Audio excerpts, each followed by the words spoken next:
Pada kesempatan kita akan bahas tentang faedah-faedah dari keikhlasan. Kita telah jelaskan bahwasanya ikhlas adalah ibadah yang agung ya, dan ibadah yang berat ya, perlu perjuangan untuk bisa meraihnya. Kalaupun kita sudah meraihnya juga perlu perjuangan untuk menjaganya. Oleh karenanya syariat menyiapkan banyak faedah bagi orang yang ikhlas. Di antaranya orang yang ikhlas dia akan terjaga dari fitnah wanita.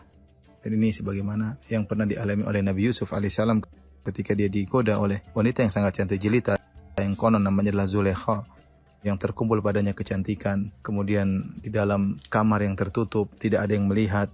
Namun Yusuf alaihissalam bisa selamat. Kata Allah Subhanahu wa taala, "Wa laqad hammat bih wa hamma biha laula an ra'a burhana rabbih. Kadzalika linasrifa anhu su'a wal fahsya innahu min ibadinal mukhlasin." Sungguh Zulaikha sudah sangat berhasrat kepada Yusuf, dan Yusuf alaihissalam juga sudah timbul hasrat. Kalau bukan karena Yusuf alaihissalam melihat petunjuk dari Rabb-nya, ya, tentu dia akan terjerumus ya. Demikianlah kami ingin memalingkan keburukan dan perbuatan keji dari Yusuf. Kenapa Allah palingkan Nabi Yusuf alaihissalam dari perbuatan keji, perbuatan zina?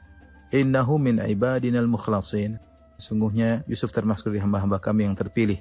Dalam sebagian qiraah, innahu min ibadinal mukhlisin. Sungguhnya Yusuf termasuk dari hamba-hamba kami yang ikhlas. Dua qiraah ini tidak bertentangan. Yang pertama, mukhlasin, dia termasuk hamba yang terpilih. Yang qiraah kedua, mukhlisin, karena dia ikhlas. Karena orang yang ikhlas akan terpilih oleh Allah Subhanahu wa taala. Karenanya jika seseorang selalu ikhlas dalam ibadahnya, selalu mengharap penilaian Allah bukan mengharapkan penilaian manusia, jadi saat-saat genting, tatkala fitnah benar-benar berkobar, Allah akan menyelamatkan dia. Sebagaimana Allah menyelamatkan Yusuf dari fitnah yang sangat besar, dari godaan Zulaikha yang sangat cantik jelita. Yang kedua, di antara faedah ikhlas adalah orang yang ikhlas akan dinaungi oleh Allah pada hari kiamat di padang mahsyar ketika matahari jarak 1 mil. Tidak ada naungan kecuali naungan Allah Subhanahu wa taala. Rasulullah SAW menyebutkan 7 golongan yang Allah naungi pada hari kiamat kelak ketika matahari jarak 1 mil, di mana manusia keringat mereka bercucuran. Di antara 7 golongan tersebut, Nabi SAW berkata, "Rajulun tasaddaqa biyaminihi fa akhfaha hatta la ta'lama shimaluhu ma tunfiqu yaminuhu."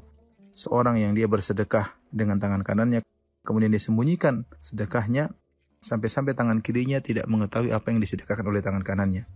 Dan ini menunjukkan akan kuatnya keikhlasannya. Ya, sampai-sampai anggota tubuhnya yang lain tidak tahu apa yang dilakukan oleh tangan kanannya ya. Padahal kita tahu namanya tangan kiri, tangan kanan selalu berdua-duaan, selalu bekerja sama dalam bekerja. Apa yang dilakukan tangan kanan, tangan kiri pasti tahu. Tetapi ketika tangan kanan bersedekah, saking dia menyembunyikan sedekahnya, saking ikhlasnya, sampai tangan kirinya tidak tahu apa yang dilakukan oleh tangan kanannya.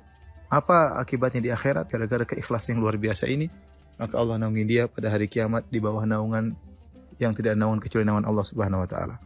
Kemudian juga di antara 7 golongan tersebut Rasulullah SAW bersabda, "Rajulun dzakarallaha khaliyan fafadat 'ainah." Seorang yang mengingat Allah tatkala dia sedang bersendirian, tidak di hadapan orang banyak, dia sedang sendiri, kemudian dia mengingat Allah, dia memikirkan keagungan Allah, dia takut kepada Allah, maka kedua matanya pun mengalirkan air mata. Dan ini menunjukkan dia ikhlas. Mungkin ada ibadah takut kepada Allah, ibadah pengagungan terhadap Allah, tapi intinya dia ikhlas karena dia sendiri. Dia menangis bukan karena dilihat orang. Kita tahu namanya tangisan itu juga bisa orang riak dalam tangisan. Pura-pura nangis atau sengaja membuat dia terus menangis di depan banyak orang. Orang ini nangis tidak ada yang lihat, dia nangis sendirian.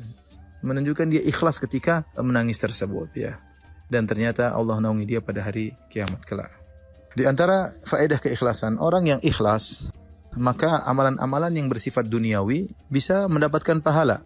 Rasulullah SAW bersabda dalam suatu hadis, Rasulullah SAW berkata kepada Sa'ad bin Abi Waqqas, "Innaka lan tunfiqa nafaqatan tabtaghi biha wajha Allah illa ujirta 'alaiha hatta ma taj'alu fi imra'atik."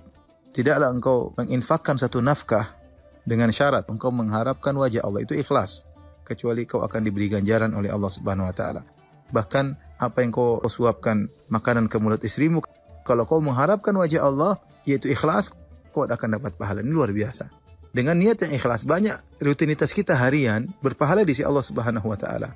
Misalnya kita bekerja karena Allah Subhanahu wa taala, kita menyenangkan istri karena Allah Subhanahu wa taala, bahkan kita suapin istri. Dan kita tahu kondisi lelaki tatkala sedang menyuapin istri sedang mesra-mesranya, ya, tidak mungkin mereka bertengkar kemudian suami sedang menyuapin istri. Suami sedang menyuapin istri berarti lagi mesra-mesranya dengan istrinya. Itu pun kalau diniatkan karena Allah dapat pahala. Oleh karenanya tinggal main niat, kita perbaiki niat, manage hati kita, maka banyak amalan-amalan kehidupan kita sehari-hari yang bisa mendatangkan pahala ya. Saya bayangkan bagaimana seorang yang kerja di Jakarta, kemudian pagi-pagi pergi ke kantor, mungkin pulang Isya, ya waktu banyak di jalan.